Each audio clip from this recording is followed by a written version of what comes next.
Hello, my reading friends. Welcome to Summer Story Channel Purple Pebble. Today I have brought you another interesting Curious George story, Boxcar Derby. It's an adaptation by C.A. Crones, based on the TV series Teleplay written by Chuck Tadley and Ray Langford. Before we start reading, be sure to click the like and subscribe button. George loved cars. He loved riding in cars, washing cars, and playing with toy cars too. George and Allie liked to race them on his toy racetrack. They were outside playing when Bill rode by on his bicycle. If you like cars, you should come watch my race today on Boysenberry Hill, Bill said. He showed the man with the yellow hat a newspaper ad about the Boxcar Derby that afternoon. George was curious. The man spotted Bill's boxcar next door. Wow, Bill, did you build that all on your own? I sure did, all by myself, said Bill. That gave George and Allie an idea. You kids want to enter the derby?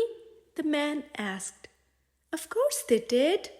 I could help you build your car, he offered. Sorry, but that's against the rules, Bill interrupted. Racers have to build their own cars. Bill gave Allie and George the rule book.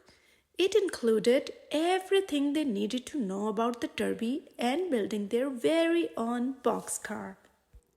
The race starts this afternoon at 2 o'clock sharp, Bill told them. You two better get to work, the man said.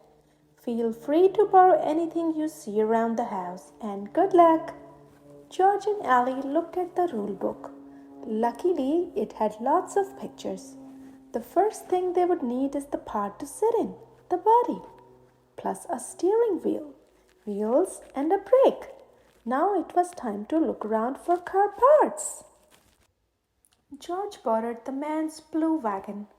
They could use that to carry car parts. They would have to hurry. The race was starting in 2 hours. George and Allie walked past the Quint's house. Mrs. Quint was outside planting. We're building a boxcar to enter in the derby, Allie told her. Well, help yourself to anything you might see in my yard, Mrs. Quint said, before going inside. When George and Allie saw the old kayak in her yard, they had the same idea.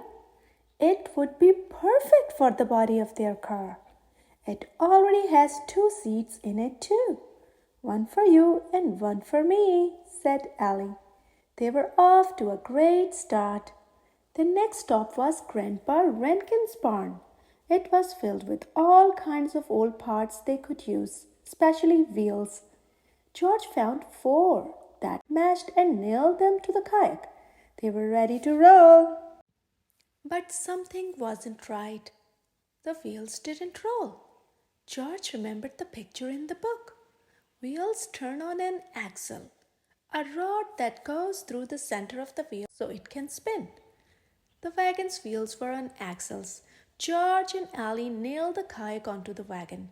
They also used the wagon handle as a steering wheel. The car was almost ready. They just needed to find one more part, a brake. Grandpa Rankins rolled up in his buggy. Hey kids, the race starts in 10 minutes. Are you ready? Oh no, cried Allie. We're still missing a part. Borrow anything you need, Mr. Rankin said, and parked his buggy. Oops, almost forgot to put my brake on, he added. Did he say brake?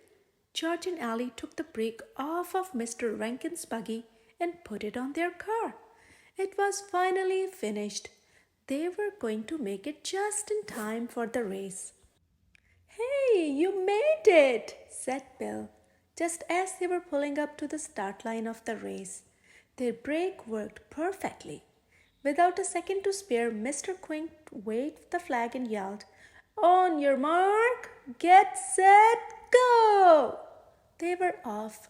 George and Allie were neck and neck with Bill. It was a very close race.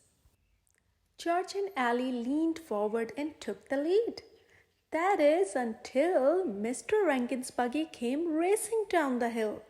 Hey, what happened to my brake? Mr. Rankin shouted. He chased after his buggy as it zoomed past George and Allie. Mr. Rankins jumped on the buggy just in time to cross the finish line in first place. George and Allie were runners up, but with such a great boxcar, they felt like winners too. The end. I hope you have enjoyed this story. Be sure to click the like and subscribe button and buy this amazing book for your home library.